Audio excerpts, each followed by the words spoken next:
Drake might want to sit this week out, because what's about to happen in hip-hop is something he can't spin, fake, or finesse his way out of, not even with the best PR team in the world. The biggest tour in music right now, Kendrick Lamar and SZA's Grand National Tour, is headed straight to Drake's own backyard, the Rogers Centre in Toronto. And let's just say the timing couldn't be worse for the Sixth God. Before we get into how bad this is about to get for Drake, make sure to like and subscribe.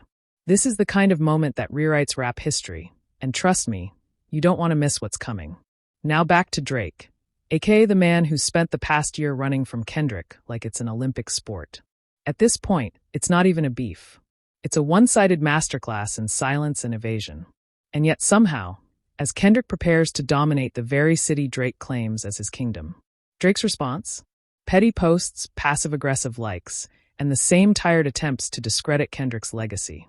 Yes, the man who once called himself the top dog is now lurking in the comment sections, liking shady fan posts suggesting Kendrick's tour is struggling to sell tickets in Toronto.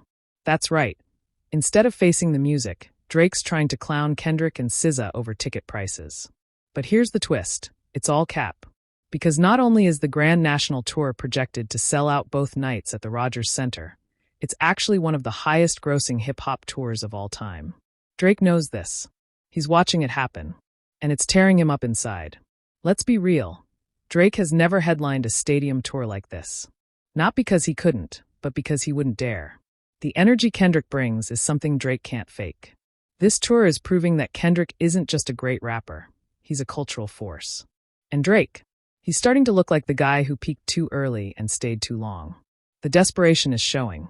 Drake reportedly tried to block the release of the new Clips album just because it featured a Kendrick verse. This is the same Drake who was playing victim not too long ago, and now he's suddenly back to fake tough guy mode, trying to throw subliminals online instead of bar for bar in a song. At this point, it's giving identity crisis. And about those ticket price rumors? Here's the truth. They're based on secondary resale sites, not actual demand. Kendrick and SZA's team sold out most cities on the first drop. And Toronto's venue, a baseball stadium with a smaller capacity than football stadiums in other cities, has even more demand. So the whole tickets aren't selling narrative? It's not just wrong, it's desperate. But here's what's really wild. Drake's fans, especially the ones clinging to DJ Academic's every word, have started spinning this fantasy world where they think Kendrick is losing. Even though every single measurable stat, from streaming to ticket sales to cultural impact, says otherwise. They're out here clowning Kendrick based on resale tickets and ignoring the fact that Drake literally canceled his last tour due to poor ticket sales. You can't make this up. This isn't just a bad look for Drake, it's a full-blown PR meltdown. Liking shady posts to undermine Kendrick while being too scared to respond with music. That's not top-tier energy. That's not leader of the culture energy. That's washed energy.